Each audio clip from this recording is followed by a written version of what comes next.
The rules for capitalization in the English language are somewhat complex, but at the same time, I think that most of you already know many of the capitalization rules, having learned them from your younger years. So some of these rules are going to be just a review, and others maybe will be new information. The unfortunate thing with capitalization is that it is rather random, so to speak, so that you do need to actually memorize some of these rules. So I'm going to split the lecture on capitalization into two parts. This is part one. The first capitalization rule that we want to look at is one that probably everybody listening to this lecture already knows, and that is that we need to capitalize the first word of a sentence. For example, everyone but me passed the test. Notice that the word everyone, the first word of the sentence, is capitalized. The second thing that we should pay attention to is that if we are using a phrase or a fragment that's standalone from a complete sentence, we also want to capitalize those words or the first word if it's more than one word. So, for example, really or no way. Now, I know we lecture about sentence fragments and how we shouldn't be using sentence fragments in proper writing, but there are going to be instances where you will use sentence fragments or phrases that stand alone, such as if you're capturing the way someone speaks. So we do have a rule for that, and that's that you need to capitalize those standalone words or phrases as well. The third thing that we want to take note of, and this is one that probably some people get confused with. If we have a standalone sentence in parentheses, that is, it's not part of the preceding sentence, it's its own standalone sentence, then the first word in that standalone sentence in parentheses should be capitalized. And also note that it ends in a period just like a regular sentence.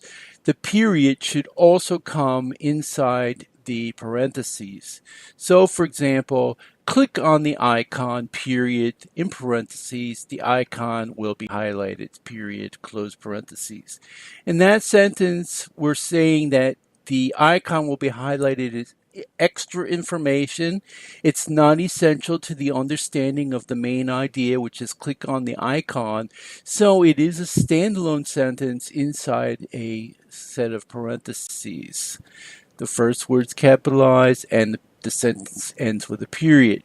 Note in another example, though, where the material in parentheses is part of the preceding sentence. Insert the disk into the disk drive and then in parentheses see Appendix 3. In this case, because the material in parentheses is a continuation of the sentence, it is not capitalized. The first word is not capitalized. And also note that the period ending the sentence comes outside the parentheses mark because the period applies to the entire sentence, not just the material in the parentheses. Here we have two more rules regarding capitalization of first words. In rule number 4, we want to capitalize the first word of a direct quotation if it is a full sentence, but not when it's a fragment or a continuation of a quotation. So let's look at a couple of examples. Tony asked Lola, quote, "Where are you going?" Close quotation. Where is capitalized because it is the beginning of a sentence, it's a full sentence in quotation marks. Another example. "If you must know," Lola answered, "it is none of your business." In this example, the quotation is split by the identifier of who's speaking. Lola answered. So the first part is capitalized because it's the beginning of the sentence. If is capitalized. The quotation is split, and then the continuation of the quotation follows the identifier, and note that it is not capitalized. So those are the rules that you follow if you're writing dialogue. For example, if you were writing a newspaper article and you were directly quoting someone, or you're writing creatively and you're writing dialogue for a novel or a short story. Those are the capitalization rules. And then when we use a quotation buried within a sentence, we should not capitalize the first word in the quotation because we've blended it into the sentence so it becomes part of the main sentence. So, for example, Candide concludes that we all, quote, must cultivate our gardens. The sentence set up, Candide concludes that we all, and then the quotation follows. It's part of the sentence, so must should not be capitalized. Another rule is that we need to capitalize the first word of each line of poetry unless the poet consciously used lowercase letters as a stylistic device. So most poetry, when you look at poetry, you'll note that the first word in each line is capitalized, such as here from Edgar Allan Poe's The Raven. Once upon a midnight dreary, while I pondered weak and weary over many a quaint and curious volume of forgotten lore, while I nodded, nearly napping, suddenly there came a tapping, as of someone gently rapping at my chamber door. In that first set of lines of the poem, those once, over, while, and as are all capitalized. When it comes to the use of colons, we also have a few rules regarding capitalization. We do not want to capitalize the first word after a colon unless it is a subtitle or it is part of a complete sentence. For example, they ignored one detail while parking the car, colon, a no parking sign. In this case, the colon is used as a interrupter in the sentence, so the stronger mark than a comma, but it's a continuation of the sentence. Therefore, the letter A should not be capitalized in this sentence. But we have another example here, a title of a book, sentence skills, colon. That sentence skills colon indicates that sentence skills is the main title of the work, and then what follows the colon is the subtitle, a workbook for writers. Because it's a subtitle, the first word in actually all the major words in the subtitle are also capitalized, but the first word of the subtitle is always capitalized regardless of whether it's a preposition, a conjunction, or here in this case an article, which are not normally capitalized in titles. And then the third example here, the words haunted her, colon, your license has expired. In this example, the content following the colon is a full sentence. Therefore, we would capitalize the first word in that follows the colon. So your is capitalized. Another rule that probably everybody already knows, which is that you must capitalize the pronoun I in English. Also, the interjection O should also be capitalized. In fact, most single word interjections are going to be capitalized in writing. So we have example here. Oh, Susanna, oh, don't you cry for me, for I come from Alabama with a banjo on my knee. And this example, O, in both the first and second lines are capitalized, as is the pronoun I in the third sentence.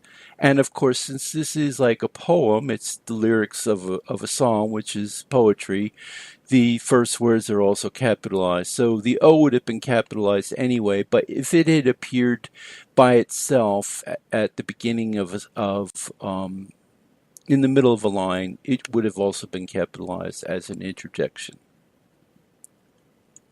Here's another rule of capitalization that people probably partially know, and that is that when we're writing a formal letter, the salutation should also be capitalized. The first word of the salutation, I'm gathering, most people know should be capitalized.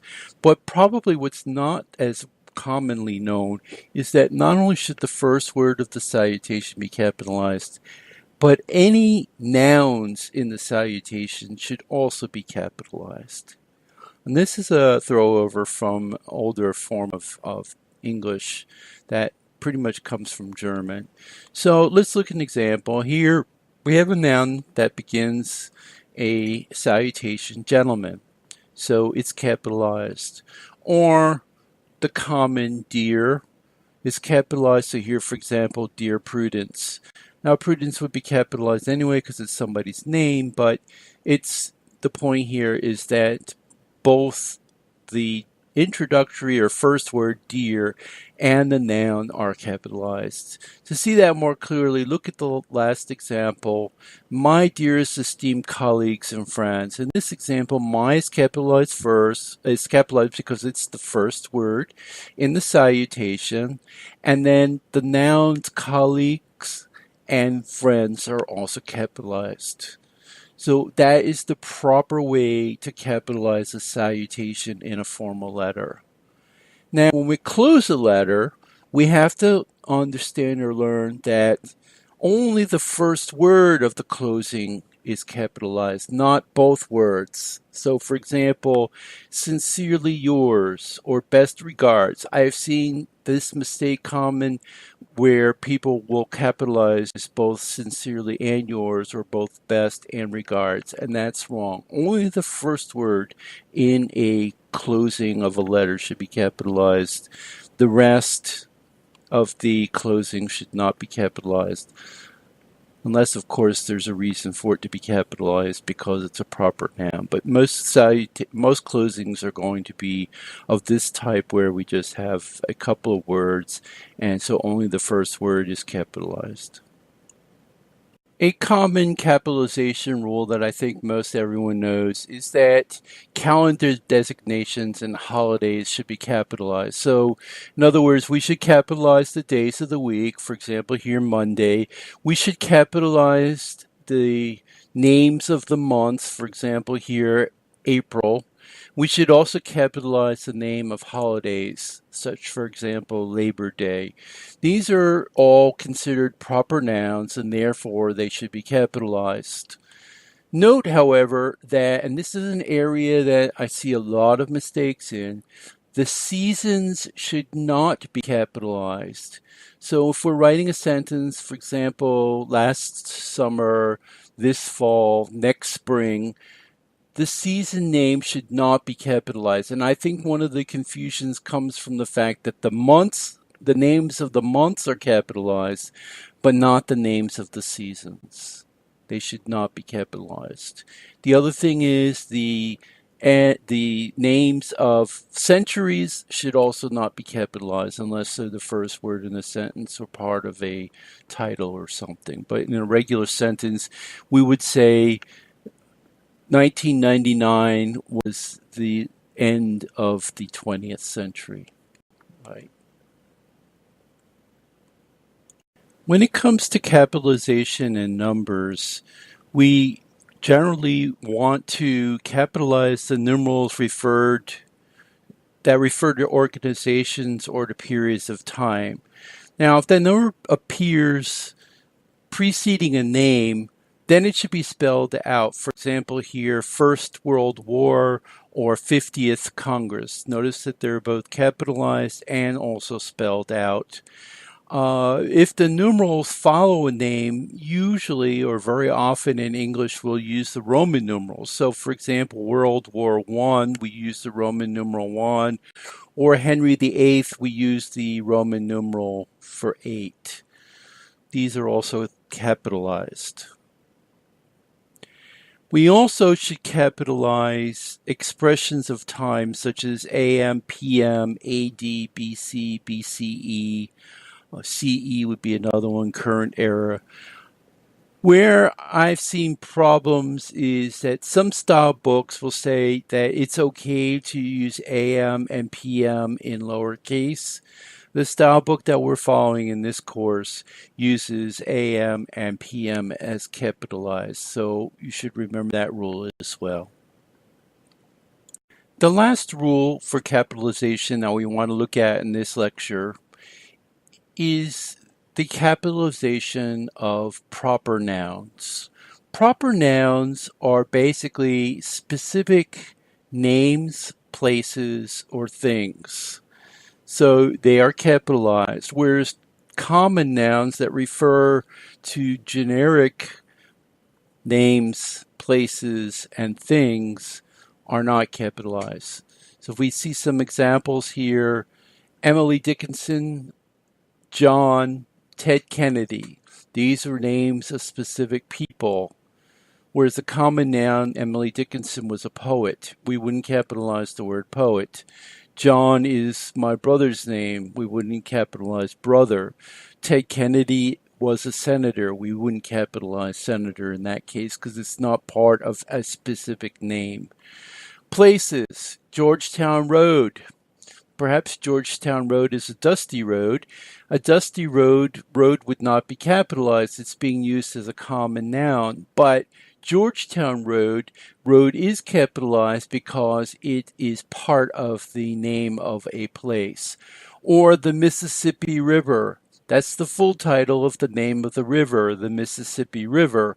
So river is capitalized. But if we were writing a simple sentence such as the Mississippi River is a dirty river, the second use of the word river would not be capitalized. And then things. West Virginia State University. University is capitalized because it's part of the full name of the thing, as opposed to WVSU is a state university. In this sentence, state and university are not capitalized because they're common nouns. Or the Hoover Dam, it's the name of a specific place, so it's capitalized. The word dam is capitalized, but if we're just talking about any old dam, then it's a common noun and it won't be capitalized. It's also important to take note of the fact that shortened names of places should still be capitalized even though they look like a common noun because they're part of a proper noun. For example, when we say the Gulf, we are talking about the Gulf of Mexico, so normally there would be no question about capitalizing the Gulf of Mexico, but if we said the Gulf, then we are specifically talking about a specific place, therefore Gulf should be capitalized. Or if, say, I'm from New England and I refer to the Cape, everyone's going to know I'm talking about Cape Cod. So Cape should be capitalized because it's a shortened form of Cape Cod. Or when I lived in New Jersey, we used to always say, I'm going into the city, and city in that case would be capitalized because we meant only one city, and that is New York City. It was a short name for New York City, so in that case it would be capitalized.